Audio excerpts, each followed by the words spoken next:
Hi, my name is Victoria. This is my story. It will hurt. It might break your heart. But it's real. And it's mine. When I was just 17, my father lost his job. My mother cried every night, hiding it behind the sound of cooking pots. Our house was cold, and our hearts were colder. One day, my uncle came to visit. He didn't come with food. He came with a deal. "There's a man in the city," he said. "He's rich.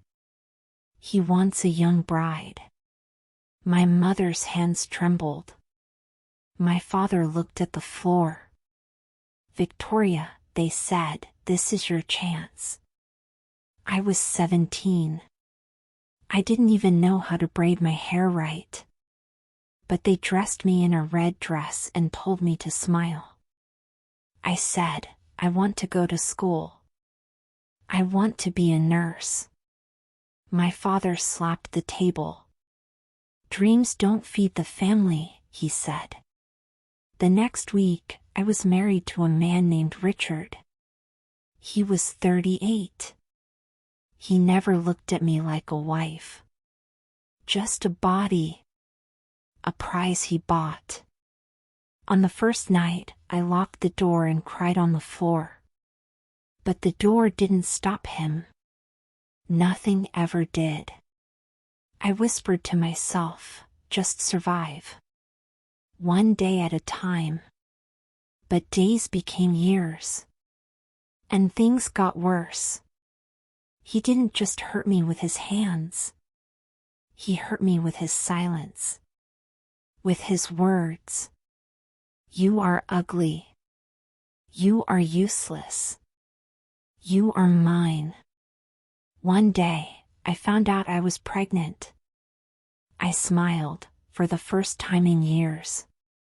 Maybe this baby will save me, I thought. But Richard didn't smile. He got angrier. One night, he came home drunk.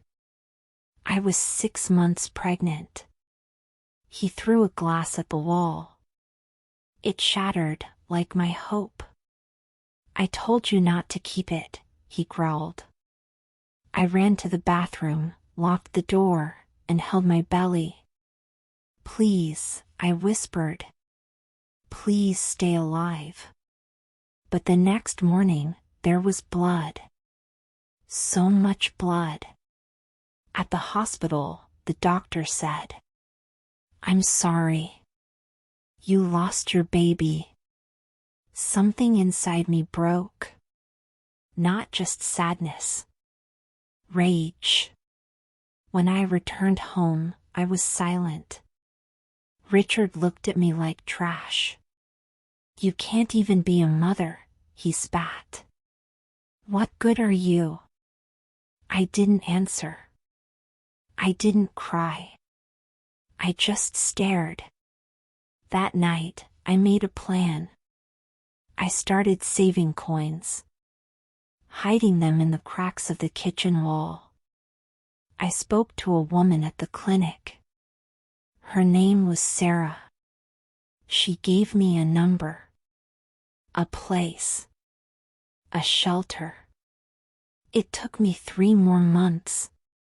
One night, when Richard was passed out drunk, I packed a plastic bag. One dress. One picture of my baby's ultrasound. One hope. I ran. I stayed at the shelter. I cleaned floors. I slept on a mattress on the ground. But for the first time in years, I slept without fear. Every morning, I made tea for the other women. We were all broken. But we were alive. One day, I saw a little girl at the shelter. Her eye was bruised. Her mother whispered. Her father hit her because she spilled milk. That day, I decided. I will not just survive. I will fight. I started working at a school as a cleaner. I learned English at night. I read stories like mine, stories of women who rose again. Years passed. I got a job at a women's helpline. I talked to girls who were where I had been. One day, a girl called. She was crying. "They're forcing me to marry tomorrow," she said. I said, "Hold on. I'll come get you." And I did. Now, I run a small shelter called The First Step. We have 10 beds, 3 volunteers, and a wall covered in drawings made by children who smile again. I still cry sometimes. When I remember my baby.